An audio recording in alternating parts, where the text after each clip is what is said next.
The GoPro Fusion is a 360 camera, but GoPro also highly advertises the overcapture mode, in which you record a 360 video, but then in editing choose the angle you want to show and then export it as a normal video file.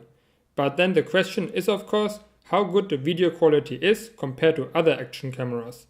It is out of question that the Fusion has no chance against 4K action cameras like the GoPro 4, 5 or 6. That's why I compare it with the GoPro 3 Plus. And even here we can see that the 3 Plus has a better image quality than the Fusion in the overcapture mode. So I guess we have to wait for 8K or even 12K 360 cameras to get a quality that is comparable with today's action cameras. The fact that you can choose any angle from the recording is quite cool. Just don't get fooled by the fact that it is a 5.2K camera. We also see that the Fusion tends to adjust its brightness to the darkest area, so bright areas sometimes are overexposed while the GoPro doesn't do that.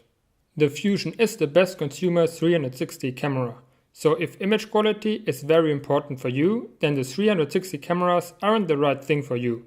Still, the fact that you can record everything around you is quite impressive, and I plan a few really cool projects with it.